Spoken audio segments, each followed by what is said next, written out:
सिस्टीममध्ये बदल घडवायचा असेल तर सिस्टीममध्ये उतरावं लागतं आणि म्हणून देशात बदल घडवायचा असेल तर राजकारणात उतरणारी सध्या हजारो लाखो मुलं आपल्याला बघायला मिळत आहेत। पण या सगळ्या मुलांना या राजकारणात समान संधी मिळते का, की या सगळ्यांना राजकारणामध्ये घराणेशाहीचा सगळ्यात मोठा फटका बसतो? याबद्दल आज आपल्याला यंगिस्तान जिंदाबादमध्ये बोलायचं आहे। हाय, मी विनायक, यंगिस्तान जिंदाबादमध्ये तुम्हा सर्वांचं स्वागत। घराणेशाही हा आजचा आपला विषय आहे आणि याच विषयावर आज आपल्याला बोलायचं आहे। माझ्याबरोबर आहेत रुईयामधली काही तरुण मंडळी। आज मी रुईया कॉलेजला आहे, त्यामुळे या यंगिस्तान बरोबर आज आपण या विषयावर बोलणार आहोत। मला सगळ्यात पहिल्यांदा सांग, सगळे राजकीय पक्ष म्हणतात की आमच्याकडे घराणेशाही नाही, पण राजकारणात आत्ता आपण पाहिलं तर ही घराणेशाही दिसते। हो, घराणेशाही ही दिसतेच आणि प्रत्येक राजकीय पक्षात ही घराणेशाही आहे। आज प्रत्येक जण आपल्या मुलाला, आपल्या बायकोला आज पुढे आणण्याचा प्रयत्न करतोय। राजकारण हा काही पिढ्यानपिढ्या चालू असणारा धंदा नाहीये। राजकारण आज हा एक पांढरपेशी व्यवसाय झालेला आहे। काँग्रेसमध्ये अप्पर लेवलला घराणेशाही आहे, तसंच बीजेपीमध्ये काही मिडल फील्डला घराणेशाही आहे आणि शिवसेनेमध्ये पण अप्पर लेवलला घराणेशाही आहे। पण काय कारण आहेत मला सांग, की ही राजकारणामध्ये ही घराणेशाही आहे? काय कारण आहे? राजकारणात जेव्हा एखादा पक्ष एस्टॅब्लिश होतो तेव्हा एखाद्या पक्षाची मक्तेदारी एखाद्या खानदानाकडे असते, असं म्हणेन मी। म्हणजे जसं की काँग्रेसची मक्तेदारी गांधी खानदानाकडे, राष्ट्रवादीची मक्तेदारी पवार खानदानाकडे, शिवसेनेची मक्तेदारी आपल्या ठाकरे खानदानाकडे। घराणं न म्हणता यांना आपण एक ब्रँड म्हणूया। आता ठाकरे, गांधी हे एक ब्रँड झालेले आहेत आणि त्यांच्या अंडर येणारे सगळे आता जे पॉलिटिकल्स आहेत, एक प्रोडक्ट आहेत जे मार्केटमध्ये येत आहेत आणि आपण त्यांना वोटिंग करून विकत घेणार आहोत। या ब्रँड्सची, पॉलिटिकल ब्रँड्सची प्रोडक्ट्स म्हणजे तू काय म्हणतोयस? गांधी घराणं म्हणजे गांधींचा हा एक ब्रँड झालाय, त्यांचा पॉलिटिकल प्रोडक्ट आहे राहुल गांधी असं म्हणतोय, आणि ठाकरेंचं पॉलिटिकल प्रोडक्ट आहे ते म्हणजे उद्धव ठाकरे असं म्हणायचं। हो, आणि एक नवीन सब ब्रँड चालत नाही म्हणून त्यांचंच मनसे म्हणून दुसरं एक ब्रँड आलेलं आहे ठाकरेंचं, जे त्यांचं सब ब्रँड आहे ते म्हणजे राज ठाकरे। तुम्हाला ते असं सांगतात की घराणाशाही आहेत। मी माझ्या स्वतःचा एक एक्झाम्पल देऊ इच्छितो की माझ्या कोणत्याही घराणाशाही नाही असताना मी कुठेतरी माझ्या पार्टीमध्ये आज एक अध्यक्षपदावर आलं, तर मला असं नाही वाटतं की घराणाशाही असले तरीच तुम्ही पॉलिटिक्समध्ये सक्सेसफुल होऊ शकता। बरोबर आहे गणेश, तुमचा मुद्दा अगदी बरोबर आहे। घराणेशाही असलीच पाहिजे असं नाही, पण घराणेशाही आहे की नाही ते आहेतच, ते सगळं पार्टीमध्ये आहे की तुम्ही आहे, तुमच्या अरे पण पक्षात ते- सुद्धा घराणेशाही आहे। ते घराणेशाहीमध्ये जो लोक येतात ते ओनली केपेबल लोक पण तुमच्या येतात। पक्षात घराणेशाही आहे हे तुम्ही मान्य करता? सगळं पक्षात आहे ते। घराणेशाही म्हणजे काय? एखाद्या मुलीला, एखाद्या मुलाला जर का त्यांचे आई वडील राजकारणामध्ये असतील तर त्यांना संघटनेमध्ये एक संधी मिळू शकते, पण जेव्हा आपण कॅन्डिडेट म्हणून त्यांना उभं करतो तर ते विनिंग कॅन्डिडेट असतील तेव्हाच त्यांना पक्ष उभं करेल ना, कोणाचा काका मामा आहे म्हणून उभं तर नाही करणार। दुसरी गोष्ट ह्याच्यामध्ये अशी आहे की जसं तुम्हाला मला एक आपल्या कुठलाही प्रोफेशन चूज करण्याचा हक्क आहे, तसा जस्ट बिकॉज त्याचे आई वडील राजकारणामध्ये म्हणून त्यांनी राजकारणामध्ये येऊ दे नको का? आणि प्रत्येक मुलाचे पहिले रोल मॉडेल हे आई वडीलच असतात ना त्यांचे। पण म्हणजे संधी देण्यात काही चूक नाही असं नक्कीच नाही, नक्कीच नाही। जर राजकीय capable पक्षाचं असतील, पाठबळ असेल आणि जर आई वडील जर राजकारणात असतील तर संधी देण्यात त्यांना काही तो चुकीचं नाही। एक्सपिरियन्स असतो, त्यांचा तो कनेक्ट असतो, त्यांचा तो कॉन्टॅक्ट असतो, नेटवर्क असतो, आणि त्याचा जर का पक्षाला फायदा होत असेल, त्याचा सोसायटीला फायदा होत असेल तर त्यामध्ये वाईट काय आहे? ठीक आहे। मला असं वाटतं की आई वडील असतील तर मुलांनी राजकारणात यावं, पण जर त्या मुलांना इंटरेस्ट नसेल तर आपल्याकडची सत्ता फक्त जाऊ नये म्हणून आईबाबांनी त्या मुलांना फोर्स करू नये। आताच्या राजकारणामध्ये तुला हे चित्र दिसतं? हो, दिसतं। मी आज पक्षात काम करते, माझं काही अस्तित्व नव्हतं किंवा माझं बॅकग्राऊंडही तसं नाहीये, पण माझ्यावरती कुठल्याही प्रकारचा अन्याय झालेला नाहीये किंवा पक्षात होतो। तुम्ही जेव्हा काम करता तेव्हा कामाची कदर केली जाते, मग पद दिलं जातं। तुम्ही किती लोकांशी कनेक्टेड आहात आणि मग तिकीट दिलं जातं, कारण पक्षाला आपला उमेदवार पाडायचा नसतो। हे काही कार्यकर्ते बोललेत की आमच्या इथले जी व्यक्ती आहे ती कॅपेबल आहे, कॅपेबल असल्या कारणाने त्यांना उभं केलं जातं। वास्तविक राहुल गांधीमध्ये कुठली क्वालिटी बघितली? राहुल गांधीजींनी पण काही पद स्वीकारला नाहीत गव्हर्नमेंटमध्ये, असं तुम्ही बघितलं तर। अगर आता ते तुमच्या पंतप्रधान पदाचे उमेदवार नाही आहेत, डिक्लेअर झालायत का आतापर्यंत? अजूनही तुम्ही असं म्हणताय की पंतप्रधान पदाचा उमेदवार तुम्ही जाहीर नाही केलाय, मग आता सगळ्या जाहिरातींमध्ये किंवा सगळ्या प्रकारच्या मीडियामध्ये एकच चेहरा दिसतो की राहुल गांधी काँग्रेस की नई सोच। मग याला तुम्ही काय म्हणाल? तर आमच्या पार्टीचे ते कॅम्पेन कमिटीची चीफ आहे, तर आम्ही तर त्याचंच नाव घेऊन आगे पण हे मी आज पहिल्यांदा ऐकतोय की राहुल गांधी हे काँग्रेसचे पंतप्रधान पदाचे उमेदवार आतापर्यंत नाही आहेत असं तुम्ही म्हणताय। एक सरनेमच्या मुळे तुम्हाला जरी एंट्री ॲक्सेस पॉईंट असेल तरी हा प्लॅटफॉर्म तुम्ही तुमच्या स्वतःच्या मेरिटवरतीच डेव्हलप करता। राहुल गांधींनी ते केलंय? अर्थातच कारण का त्यांचेच वयाचे अजून एक कझिन तेही MP आहेत. पण एक MP आज राहुल गांधीजी युथ आयकन आहेत भारताचे आणि दुसरा एक राहुल MP गांधींनी आहे. गेल्या 10 वर्षात काय केलं की जे आज तुम्ही पंतप्रधान आज पदाचे आम्हाला उमेदवार सगळ्यांना म्हणून घडवलं, आज आम्हाला घडवलं आहे. NSY IYCच्या माध्यमातनं गणेश कुमार हे आडनाव अगोदर माहिती नव्हतं, अभिषेक सावंत हे नव्हतं माहिती, मंडलिक आहेत, पवार आहेत. युवक काँग्रेसची जेव्हा निवडणुका होतात त्यावेळेस एका नावाच्या जे आडनाव आहे त्याचीच मुलं, त्यांचीच सगळे नातेवाईक हे जिंकून येतात. जेव्हा अधिकार मला आहेत ते इलेक्शन लढवायला आहेत, तेव्हाच अधिकार त्यांना पण आहेत. ते कोणत्याही मिनिस्टरचा मुलगा वन मेरिट अधिकार तुम्हाला आहे तेवढा मला सुद्धा अधिकार आहे लेट मी election कम्प्लीट. लढवायचा. करेक्ट, तुम्हाला पण आहे, विश्वजित कदमला पण आहे. फक्त ते एक मंत्रीचा मुलगा आहे म्हणून तुम्ही हे डेमोक्रेटिक प्रोसेस वरून त्यांना बाहेर ठेवणार काय? नाराजी आहे ती म्हणजे विश्वजित कदम असतील, त्यानंतर प्रतीक पाटलांना असेल, सुप्रिया सुळे असतील, ठीक आहे, नंतर अशोक चव्हाण हे अजूनही नांदेड आणि यवतमाळ या 2 सीट अजूनही डिक्लेअर काँग्रेसनी केलेल्या नाही आहेत. नांदेडमधून अजूनही अशोक चव्हाणांना उमेदवारी मिळेल असं वाटतंय, पण जर नाही मिळाली तर ते त्यांच्या पत्नीसाठी आग्रही आहेत.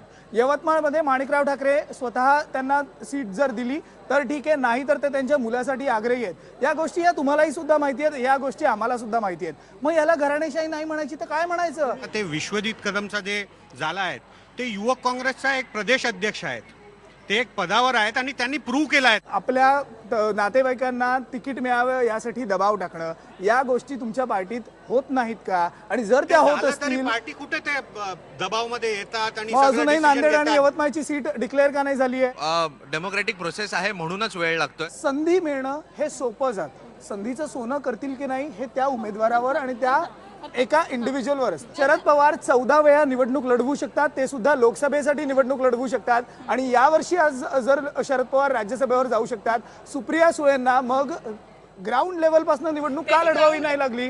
राज्यसभेचं तिकीट पहिल्यांदाच त्यांना का दिलं गेलं? तेव्हाच्या तशी परिस्थिती होती आणि त्या कसली परिस्थिती होती? पक्षाची इंटरनल काही गोष्टी सुप्रिया असू शकतात सुळेंचा ना. चेहरा मोठा करण्याची ही परिस्थिती होती. बचत गटा थ्रू कनेक्टेड तर होतेच ना लोकांबरोबर. आता तुम्ही असं सांगतात ना, आम्ही यांना एक क्वेश्चन विचारायला इच्छितो. अनुराग ठाकूर अगदी युवा मोर्चाचा अध्यक्ष झाला, ते काय पंचायत लढून MP झालात का? ते पण CM चा मुलगाच आहे ना. एक मिनिट सगळीकडे एक मिनिट एनडीएच्या सगळ्या जे काही आपल्याला मीडियामध्ये दिसलं त्याच्यामध्ये गोपीनाथ मुंडेजी हे उपमुख्यमंत्री होते. त्याच्यानंतर एक मिनिट त्याच्यामध्ये आदित्य ठाकरे काय करत होते? सुद्धा आहे घराणेशाही. सगळीकडे आपण आहेच राष्ट्रवादीवर असं. बोलूया. ते जे म्हणतायत, ते जे राहुल गांधींवर म्हणतात की अजून कोणावर, तेच मला विचारायचं आहे की आदित्य ठाकरेची काय पात्रता आहे? आपण या Apart from मुद्द्याकडे ठाकरे वळूया. फक्त नाव. मला एक सांगा, आपण जेव्हा सुप्रिया सुळेंबद्दल बोलतोय, फक्त सुप्रिया सुळे नाहीये, मग राष्ट्रवादीवर आरोप होतो तो म्हणजे काँग्रेस इतकीच घराणेशाही तुमच्यात सुद्धा आहे. सुप्रिया सुळेंना दिल्लीत पाठवलं, अजित पवारांना राज्यात ठेवलं. भुजबळांची मुलं आणि भुजबळांचे पुतणे यांना तुम्ही खासदार आणि आमदार करतात. काँग्रेसमध्ये पुन्हा एकदा राणे आता गेलेले आहेत, राणेंचा मुलगा आणि राणेंचा पुतणा पुन्हा एकदा खासदार आणि आमदार झालेले आहेत मुलगा. पण हे असताना मग याला काय म्हणायचं? ही घराणेशाही नाही का? या आरोपांना उत्तर कशी देणार? घराणेशाही म्हणजे काय? मी तुम्हाला एक साधं उदाहरण देते, थोडंसं वेगळं देते. आपण जेव्हा कोणाला एक डॉक्टर रेकमेंड करतो तेव्हा आपण काय म्हणतो? अरे त्याचे वडील नाही का ते एक फेमस डॉक्टर होते, ते फेमस डॉक्टर होते म्हणून तो एक्सपिरियन्स त्याकडे, त्याची गुडविल कधी पण काउंट होणारच ना. ती गुडविल काउंट होईल, पण त्याचा तो एक्सपिरियन्स, त्याचा इंटेलिजन्स त्या मुलाला मिळणार आहे का? जर हीच गोष्ट भाजपबद्दल बोलायची झाली, कोणत्या मेरिटवर पूनम महाजन यांना तिकीट मिळतं? त्या प्रमोद महाजन यांची मुलगी आहे म्हणून त्यांना तिकीट मिळतं की त्यांनी कामं केली आहेत म्हणून पूनम महाजन यांना तिकीट मिळतं? कामं केलं त्यामुळेच तर तिकीट भेटते त्यांना. तुम्हाला पटतं? कुठल्या लेवलवरती रिप्रेझेंटेशन झालेलं आहे आणि त्यांचं एज्युकेशन बघा, त्यांचे बॅकग्राऊंड बघा, त्यांचंही आडनाव जर तुम्ही काढलं तर कुठल्या लेवलवरती तुम्ही MP ला करता? किती असे भाजपामध्ये कार्यकर्ते असतील जे 2 वर्ष काम करतात आणि त्यांना तुम्ही MPचं तिकीट देता? दाखवा. पण मला एक म्हणायचं की एखादा डॉक्टर असेल, त्याचा मुलगा चांगला डॉक्टर असू शकतो, पण तो व्यवसाय आहे. देश चालवणं हा व्यवसाय कधीच असू शकत नाही, कधीच असू शकत नाही, पहिली गोष्ट म्हणजे. आणि दुसरी कॅपेबिलिटीवर. आणि दुसरी गोष्ट म्हणजे यादव फॅमिली, लालू प्रसाद यादवांची फॅमिली किंवा राहुल गांधींची फॅमिली किंवा शरद पवारांची फॅमिली, यात मला नेमकं कळत नाही की कुठे कॅपेबिलिटी आहे. जेव्हा अजित पवार विधानं करतात तेव्हा त्यांना त्यांचं स्वतःचं भान नसतं, तेव्हा त्यांच्यात कुठली कॅपेबिलिटी दिसते यांना? हा तरुण आहे, हा आजचा तरुण आहे. जर तेच तुमच्यावर नाराज असतील तर मग पुढे काय होणार? आपण स्वतःवर तर सगळे खुश राहू शकत नाही. बरोबर सर, ह्यांनी जे विधानबद्दल हा म्हणतोय ते त्यांनी मीडियानी दाखवलेलं ते एक 2-3 अजित पवारांचं एक वक्तव्य नाही. अजित पवारांनी अशी अनेक वक्तव्य केली आहेत जी बेजबाबदार वक्तव्य आहेत. अजित पवार हे उपमुख्यमंत्री होते. अजित पवार उपमुख्यमंत्री आहेत, राज्यातले एक महत्त्वाचे नेते आहेत, राष्ट्रवादीचे ते विधिमंडळ नेते आहेत. आणि जर ते अशा पद्धतीची बेजबाबदार वक्तव्य करत असतील तर विश्वास कसा ठेवायचा? हेच ते म्हणतायत की शरद पवारांचं जेवढं कॅलिबर आहे, आज शरद पवारांना एवढा मोठा नेता कदाचित महाराष्ट्रात नाही, पण तेच कॅलिबर अजित पवार किंवा सुप्रिया सुळेंमध्ये आहे. हे कशावरून? एक्सपिरियन्स सांगेल, वेळ सांगेल ना. राष्ट्रवादीचे गणेश नाईक जी फॅमिली आहे, नाईक घराण्यांमध्ये स्वतःचा मुलगा खासदार, ते स्वतः आमदार, संदीप नाईक आमदार आणि त्यांचा तरुण पुतण्या ज्याला काहीच कॅपॅबिलिटी नसताना त्यांनी महापौर पद दिले. सागर नाईक महापौर आहे. नाईक कुटुंबांनी पण अनेक कामं केली आहेत. तुमच्या नवी मुंबईमध्ये त्यांनी एवढं चांगलं स्टेडियम बांधले, त्यांची पण अनेक कामं होत असतात आणि त्यांच्याकडे काहीतरी क्वालिटी आहेत, त्यांच्या कामं होतात. बरे घराणेशाही असेल पण लोकांची तेवढी कामं पण ते करतात. कार्यकर्त्यांना देखील संधी दिली गेली पाहिजे, कारण राजकारण हे फक्त राजकारण्यांच्याच मुलांना समजतं असं नसतं, तर सामान्य लोकांना देखील राजकारण समजतं. त्यातून विकास सामान्य व्यक्ती सुद्धा करून देऊ शकतो. हे जेव्हा बदलेल, जेव्हा आपण आडनावाला मत न देता गुणवत्तेला मत देऊ, तेव्हा हे बदलेल. जेव्हा उमेदवार स्वतः कामं करतील, त्यांना त्यांच्या कामाची ऍडव्हर्टाईज करावी लागणार नाही, तेव्हा जनतेला कळेल की हा बाबा आज यांनी कामं केलेली आहेत. म्हणजे जोपर्यंत आपण वोटिंग कार्डला उतरणार नाही तोपर्यंत सरकार बदलणार नाही.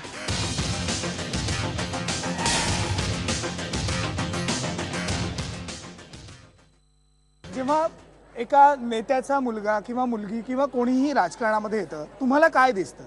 त्या मुलाची मुलीची शेल्फ लाईफ किती असते? तर इलेक्ट्रॉल ह्याच्यामध्ये शेल्फ लाईफ हा एक टर्म जास्तीत जास्त तुम्हाला सपोर्ट देऊ शकतो, कारण का ॲक्सेस पॉईंट असणार आहे. त्याच्यानंतर तुम्ही तुमचं मेरिट जर दाखवलं नाही तर मला नाही वाटत. पूर्ण महाराष्ट्रात 36 असे लोक आहेत ज्यांची घराणेशाही चालून आली आहे. ते पद्मश्री पाटील असतील, राणा पाटील असतील, त्यांना विजयसिंह मोहिते पाटील असतील, त्यांची मुलं असतील, शंकरराव चव्हाणांचा मुलगा अशोक चव्हाण आहे. महाराष्ट्रात असे 36 लोक आहेत जे घराणेशाहीमधून चालत आलेत. मग त्यांच्या 36 लोकांमध्ये एकही जिल्ह्यामध्ये कोणी असं कॅपेबल नव्हतं का जे त्यांच्या मुलाच्या वरती येऊ शकत होतं? कल्याण कॉन्स्टिट्युएन्सीचा आपण विचार करूयात. कल्याण कॉन्स्टिट्युएन्सीमध्ये श्रीकांत शिंदे हे एकनाथ शिंदेचे मुलगे हे उभे आहेत. आनंद परांजपे हे परांजपे घराण्यातले मुलगे आहेत. राजू पाटील हे रवी पाटीलांचे भाऊ आहेत. आता तिघांशिवाय कोणाला निवडून देईल जनता? शिवसेना दरवेळेस सांगते की आमच्याकडे घराणेशाही नाही. जर बाळासाहेबांनंतर मग उद्धव ठाकरे आले नसते, उद्धव ठाकरे नंतर आदित्य ठाकरे आता युवासेना प्रमुख झाले नसते, एकनाथ शिंदेच्या मुलाला श्रीकांत शिंदेला तिकडनं उमेदवारी मिळाली नसती, मग शिवसेना यातनं कशी बाहेर सुटली? सर, शिवसेनेची जेव्हा आपण घराणेशाहीचा उल्लेख करतो, शिवसेनेमध्ये ज्या वेळेला तुम्ही घराणेशाही म्हणतात, बाळासाहेब ठाकरे, उद्धव ठाकरे किंवा आदित्य ठाकरे यांनी कोणतंही लाभाचं पद घेतलेलं नाही. मग ते आमदार असो वा खासदार असो, जी लाभाची पदं आमदार खासदार काँग्रेसमध्ये नाही. मग ते म्हणतील राहुल गांधींनी काय लाभाचं पद घेतलं? राहुल गांधी आता खासदार आहेत, असं इलेक्टेड पद ठाकरे घराण्यांकडे कोणाकडे? आमच्याकडे राहुल गांधी लढतात, सोनिया गांधी लढतात तरी उद्धव ठाकरेंना सांगा, आदित्य ठाकरेंना सांगा, राज ठाकरेंना सांगा इलेक्शन लढायला.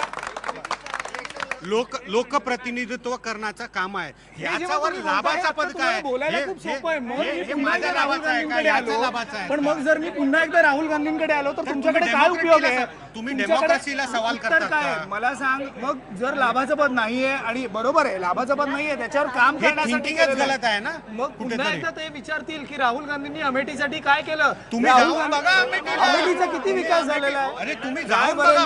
मी गेलो आहे रायबरेली आणि अमेठीमध्ये. हे म्हणतात अमेठीमध्ये विकास केलाय. अमेठीच नसून पूर्ण देश यांच्या हातात आहे. किती भ्रष्टाचार आणि किती लोक किती तुम्ही आरोप करण्यासाठी एकदम सज्ज असता, पण हेच जर प्रश्न जर तुम्हाला विचारले, विचारा ना, विचारा, एकनाथ बिनधास्त शिंदे यांच्या विचारा. मुलांना तिकीट मिळतात. आज हिना गावित यांना तिकीट मिळालेलं आहे, विजयकुमार गावित यांच्या कन्या. काल त्यांचा पक्षप्रवेश भाजपमध्ये झालाय. जर गावित हे आडनाव नसतं तर हिना गावित यांनी एक्झॅक्टली जर गावित हे आडनाव नसतं तर हिना गावित यांना नंदुरबार मधनं उमेदवारी मिळाली असती का? मिळाली असती ना. कशी मिळाली असती? क्वालिटी आहे लोकांमध्ये. त्या क्वालिटी बेसवर आहे. क्वालिटी बेसवर मला सांगा एक मिनिट ऐकून घ्या. हम करे सो कायदा. नाही हम करे तो कायदा नाही. मी बोलाय की बरोबर आहे.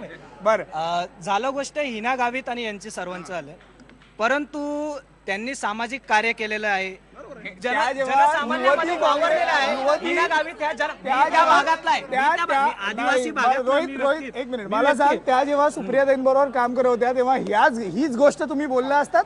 बोललो असतो. हीच गोष्ट तुम्ही आम्ही भाजपच्या लोकांवरही टीका करतो. आम्ही त्यांच्या घराच्या बाहेर आंदोलन सुद्धा केलेलं आहे. मी कार्यक्रमाच्या शेवटाला आलोय. मला एकच प्रश्न सगळ्यांना इकडे तुम्हाला विचारायचा आहे, तो म्हणजे घराणेशाही आहे हे तर आपण आता मान्य केलं, ठीक आहे. हे सुद्धा म्हणतात की आहे, संधी दिली जाते, त्या संधीचं पुढे जाऊन सोनं करतात, ती गोष्ट वेगळी आहे. पण जर ही गोष्ट बदलायची असेल तर आपण कॉर्पोरेट सेक्टरमध्ये जी परफॉर्मन्स अप्रेझल सिस्टीम बघतो ती सिस्टीम राजकारणात सुद्धा पाहिजे. जर काम कोण चांगलं करत असेल, जर कोण तेवढं चांगलं काम करत असेल तर त्या कार्यकर्त्याला ही उमेदवारी दिली गेली पाहिजे. एक प्रोफेशनल सिस्टीम ही राजकारणात यायला पाहिजे. काय केलं पाहिजे हे सगळं बदलायचं असेल? हे सगळं बदलायचं असेल तर बदलणार कोण? आपण, मी, तुम्ही, आम्ही सगळे भारतातले सगळे नागरिक. हे जेव्हा बदलेल, जेव्हा आपण आडनावाला मत न देता गुणवत्तेला मत देऊ, तेव्हा हे बदलेल. फक्त इलेक्शन आल्यानंतर जी स्वतःच्या पक्षाची ऍडव्हर्टायझिंग केली जाते ती ज्या दिवशी थांबेल त्या दिवशी खऱ्या अर्थाने भारतात लोकशाही येईल. जेव्हा उमेदवार स्वतः कामं करतील, त्यांना त्यांच्या कामाची ऍडव्हर्टाईज करावी लागणार नाही, तेव्हा जनतेला कळेल की हा बाबा आज यांनी कामं केलेली आहेत. आपल्या लोकसभेच्या निवडणुका ज्या होतात, लोकसभा विधानसभाच्या वोटिंग पूल बघितलं जातं 60%, 50% असे वोटिंग असतात. तर मला हे म्हणायचं, जोपर्यंत आपण वोटिंग करायला उतरणार नाही तोपर्यंत सरकार बदलणार नाही. समाजातलं एक मुख्य गणित असं आहे की तुम्ही समाजाची मानसिकता आधी समजून घ्या, त्यांच्या भावना समजून घ्या आणि मग तुम्ही कुठे रिलेट करताय तुमचा पक्ष किंवा आम आदमी पार्टी जरी तुम्हाला सांगू शकला नाही तरी आम आदमी तुम्हाला नक्की सांगू शकतो, कारण का तुम्ही त्या आपण जर कुठलाही राजकीय पक्ष आणि कुठलाही राजकीय कार्यकर्ता हा सर्वसामान्य नागरिकाला आन्सरेबल आहे, त्याच्यामुळे तो तुम्हाला नक्कीच सांगू शकतो. मला सांग, या गोष्टी बदलायच्या असतील तर काय केलं पाहिजे? साधी गोष्ट सांगायची, आज आपण इथे खूप भांडण वादविवाद केले, अजूनही अशी भांडणं होत आहेत. पण आपल्या समाजात अजूनही असे कित्येक लोक आहेत ज्यांना ह्या सगळ्या गोष्टी माहीत नाहीत. त्यांना फक्त एकच म्हणायचं की आपल्या हातांच्या सगळ्या बोटांचा वापर एकमेकांवर उगारण्यात करण्यापेक्षा, गोष्टी अजून कठीण करण्यापेक्षा एक जरी बोट स्वतःकडे घेतला ना तरी गोष्टी खूप सोप्या होतील. कार्यकर्त्यांना देखील संधी दिली गेली पाहिजे, कारण राजकारण हे फक्त राजकारण्यांच्याच मुलांना समजतं असं नसतं, तर सामान्य लोकांना देखील राजकारण समजतं. त्यातून विकास सामान्य व्यक्ती सुद्धा करून देऊ शकतो. कार्यकर्ता कुठल्या गोष्टीसाठी उरलाय आता राजकारणात? फक्त गाड्यांचे दरवाजे उघडणे, त्यांच्या इतर घरची कामं करणे यापुरता कार्यकर्ता उरलाय. स्पर्धा परीक्षा होतात त्याप्रमाणे गुणवत्ता तपासण्यासाठी परीक्षा का नाही घेतली जाते? जर तुम्हाला उभं राहायचंय तर मग पेपर द्या, पेपर सोडवा आणि निवडून या. ही तुम्ही म्हणताय ही आपली लोकशाहीची परीक्षा आहे आणि त्यामुळे लोकशाहीच्या परीक्षेमध्ये हे सगळं केलं पाहिजे. जर या घराणेशाहीला कमी करायचं असेल, आळा घालायचं असेल तर तुम्ही सुद्धा काय केलं पाहिजे? एक इंट्रोस्पेक्शन आपण करण्याची सुद्धा गरज आहे. आणि हा इंट्रोस्पेक्शनच खऱ्या अर्थामध्ये लिटरल वर्ड्समध्ये चालू केला आहे राहुल गांधीजींनी. NSU आहे, युथ काँग्रेस आहे, आता त्याचं इलेक्शन झाले आहे, त्याच्या पुढे आता दुसरी स्टेप प्रायमरीज घेतली आहे. हे आत्ता सुचतंय जेव्हा आपल्यावर खूप जास्त टीका होती. सूचला अगोदर होतं, पण आता आम्ही एक्झिक्यूट करू शकत आहोत आणि कुठेतरी बॉटम टॉप अप्रोच जो आहे तो आम्ही अंडरस्टँड करत आहोत, तो काँग्रेस पार्टी अंडरस्टँड करत आहे. आणि आपण कॉर्पोरेट सेक्शनवरती बोलत आहोत. कॉर्पोरेटमध्ये पण रहेजांचे चिरंजीव रहेजा MD म्हणूनच येतात, ते इंटर्नशिप करून नाही येत. रतन टाटा जरी असले तरी सायरस मिस्त्री जर येऊ शकतात टाटा ग्रुपवर, तर मग काँग्रेसमध्ये सुद्धा सोनिया गांधी असल्या तरी राहुल गांधींच्या ऐवजी कोणी दुसरा पंतप्रधान येऊ त्यानंतर त्याचं कारण काय? कारण एक सिस्टम प्लेसमध्ये होतात. तेच सिस्टम युथ काँग्रेसमध्ये पण झाला. आता तिकडे राहुल गांधी असू दे की नाही असू दे, ते सिस्टम चालणार आणि त्याच्यात नवीन लीडरशिप, न्यू लीडरशिप जनरेट होणार. पॉलिटिकल पार्टी ही आता जे आपण म्हणतो ज्याला आम आदमी, कॉमन मॅन, त्यांना तेवढंच समावेश करून घेते. आणि आज नाही तर 5 वर्षानंतर हा बदल आपल्याला दिसेल, जेव्हा ह्याच्यामधले इकडच्याच बसलेल्यांमध्ये कोणी आमदार होतील, कोणी खासदार होतील, तेव्हा ह्यांना हा चेंज दिसून येईल आणि ह्यांच्याबरोबर अजून लोकांना दिसून येईल. आजच्या तरुणांना हे वाटत नाहीये की सिस्टीममध्ये उतरून सुद्धा मला तेवढी संधी मिळेल. फटका घराणेशाहीचा बसतो हे सगळ्यांनी आता मान्य केलेलं आहे. फटका हा बसणार आहे, पण यातून मार्ग शोधणं हे अत्यंत महत्त्वाचं ठरणार आहे. हा मार्ग मगाशी यांनी जसं सांगितलं, तुम्ही आणि मी, आपण सगळ्यांनी मिळून जो आहे तो हा मार्ग शोधायचा आहे.